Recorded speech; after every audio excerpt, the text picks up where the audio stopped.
Japan ప్రధానమంత్రి పదవికి షిగేరు Ishiba రాజీనామా చేయాలని నిర్ణయించుకున్నారు.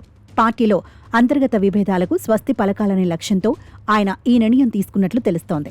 ఈ మేరకు విషయాన్ని ప్రభుత్వ రంగ సంస్థ మీడియానే పేర్కొంది. కాగా షిగేరు ఇషిబా 2024 అక్టోబర్లో జపాన్ ప్రధానమంత్రిగా బాధ్యతలు స్వీకరించారు. కానీ ఆయన నాయకత్వంలో లిబరల్ డెమోక్రటిక్ పార్టీ 2024 దిగువ సభ, 2025లో జరిగిన ఎగువ సభ ఎన్నికల్లో ఘోర పరాజయం చూసింది.